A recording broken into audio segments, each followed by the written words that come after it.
Welcome back to AM Northwest. You know, summer's almost over, but there is still some time for some good grilling. Here to share a delicious recipe, we welcome back the co-authors of Fire and Wine, Mary Cressler and Sean Martin. Great to see you guys again. Oh my God, so good to see you. Thank you. It smells incredible. I know. What are you making here? We are doing something a little fancy for you today. We've got some, we're gonna do a grilled rack of lamb with a not so jalapeno chimichurri sauce.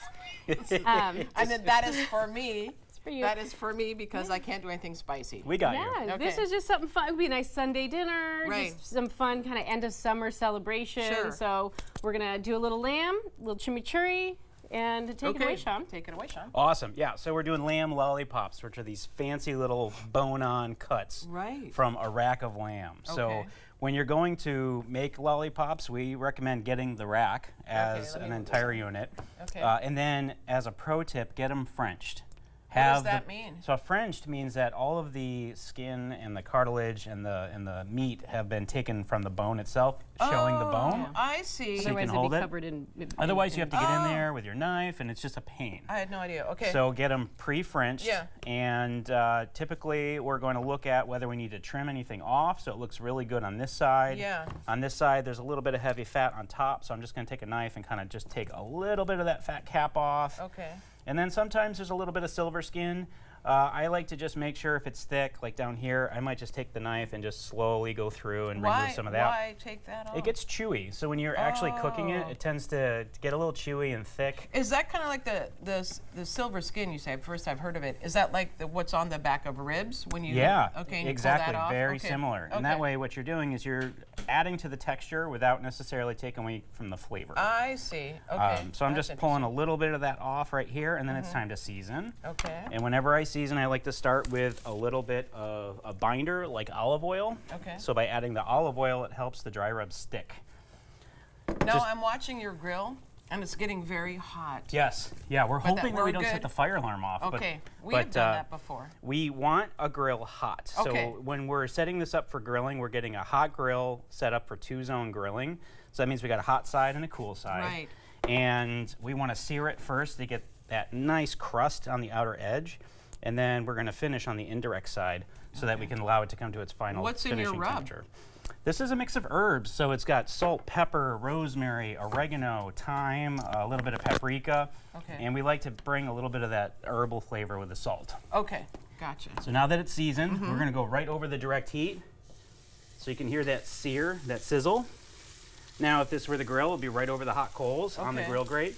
And we're just going to let that grill, and I'm going to constantly flip every few minutes. And it doesn't matter where you start, which side you start on. Correct. I like to start bone side down, so I got a little more wiggle room, and it won't burn the meat. Okay. And then I'll flip it to the other side. Okay.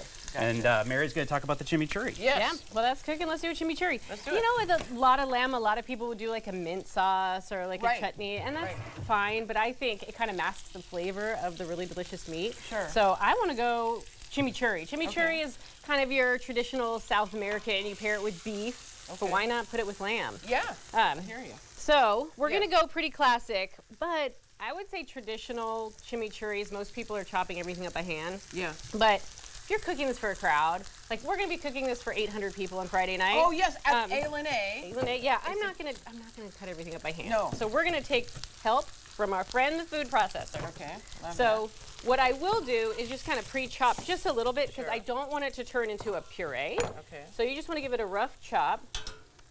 So we're going to add some parsley, very traditional. What's not traditional is a little jalapeno, but I know you're not a fan. But as always, we can always adjust recipes. 100%. Right. So if you like a little spice, add a little jalapeno. Yeah. If you don't like the spice, leave it out. Leave it out. So we're also going to add a little bit of shallots. And then some garlic. You gotta have garlic. Yes, come on. absolutely.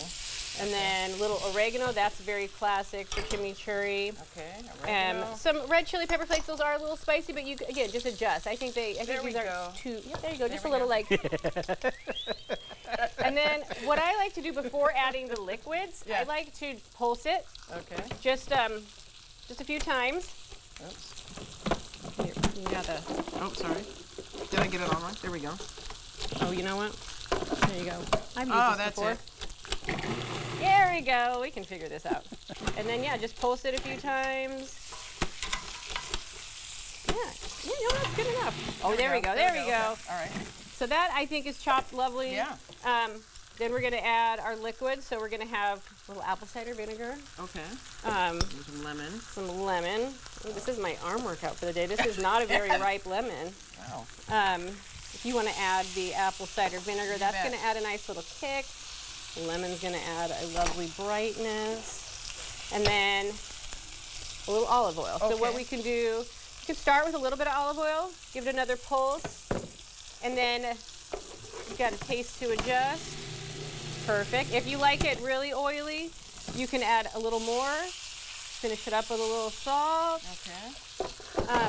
And then once it's done, you can add your olive oil so that it's a little more of however you like, whatever consistency you like, right? Yeah.